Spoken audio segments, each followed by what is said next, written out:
Nag-iwan ng pinsala sa ilang pag-aari ng gobyerno ang gulo na sumiklab sa gitna ng protesta sa Maynila. Tiniyak naman ng lokal na pamahalaan na pananagutin ang mga nasa likod ng paninira. Para bigyan ng mukha ang balita, Mobile Journal Ivan Tarinque. Pininturahan at tatakpan na ang mga vandalismong iniwan ng mga nagprotesta kahapon sa Mendiola at Recto, Maynila. Pero kita pa rin ang bakas ng kaguluhan kahapon dahil sa mga basag na signboard sa Center Island. Madaling araw raw nagsimula ang pag-aayos ng Manila LGU sa mga pader at estrukturang nasira o nasulatan.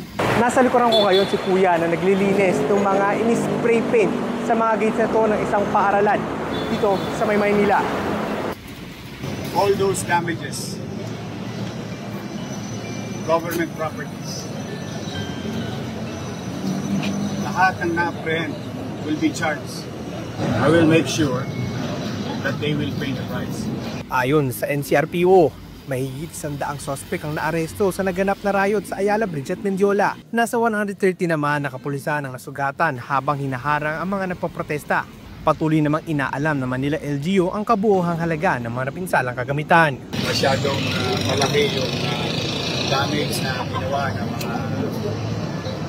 I don't think realista yung mga yun. Because as you all know, they were in their respective places. Nakahinga ng maluwag ang mga negosyanteng malapit sa isang hotel na nasunog ng mga rioter. Lubos ang pasasalamat nila na hindi nadamay ang kanilang negosyo sa ginawang paglusop, pagnakaw at pagsira ng establishmento. Hindi pa, hanggang ngayon nangangatog pa nga ako. Sinusubaybayan ko lang dito, awa ng Diyos, meron naman mga nagbabantay dyan. Bawat isa sa atin may ipinaglalaban, pero hiling ng ilang taga Maynila, huwag sana maulit na may madamay at mapinsala sa gitna ng pakikibaka. Mobile Journal Ivan Tarinque po, hatid ang mukha ng balita. Pag-usapan pa natin ang pag-aayos sa Maynila kasama si Mobile Journal Ivan Tarinque. Ivan, maaga kang nag-ikot-ikot kanina no? At nakita mo yung mga damages na tinamon itong lungsod ng Maynila. Anong klaseng mga epekto ang tinamon ng mga ari-arian bukod sa may mga isinulat o spray paint doon sa mga properties? Ano pang ginawa? Pops J, marami doon yung mga nasirang traffic lights, no? Oo. Yun yung parang may video ko nakita, hinahampas Marami actually, Pops J, no? Kaya kanina nung iniikot natin yung Mendiola hanggang sa may Recto kanina, hahanapin mo talaga kung nasa na paglingon mo doon, wala na nakakabit na traffic light.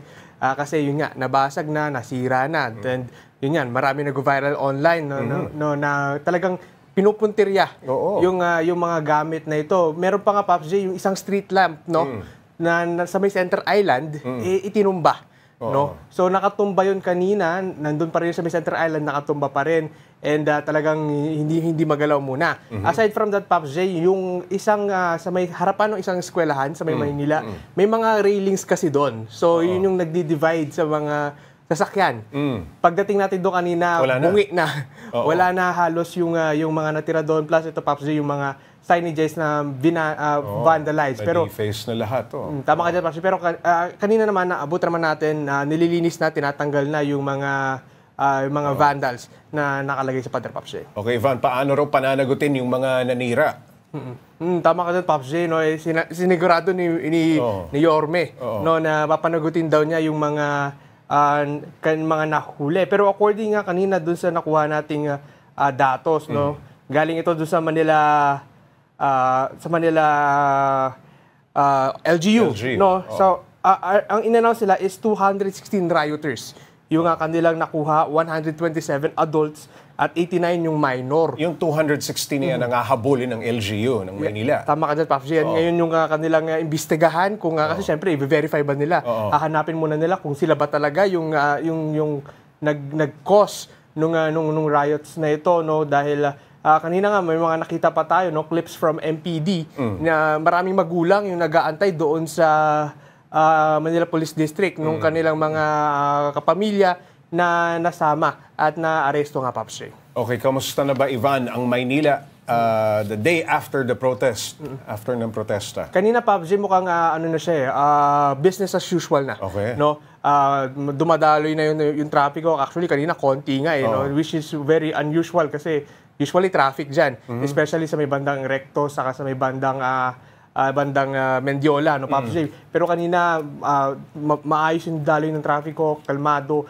Pero aside from that, Pops J, marami pa rin tayo nakita mga authority, no, na nakabantay, nag-check Nakakalat, oo. doon sa iba't ibang nakastasyon. Doon, at isa nga doon talaga sa nakita natin, Pops J, kanina, yung isa talagang major doon is yung itong hotel, no, sa may bandang Recto. Binabantayan yan. Binabantayan ngayon, at merong nakaharang na, Pops J, no? Meron na siya kaagad na harang para hindi na makita yung tao, Pops J. Alright, maraming salamat, Mobile Journal Ivan Tarinque.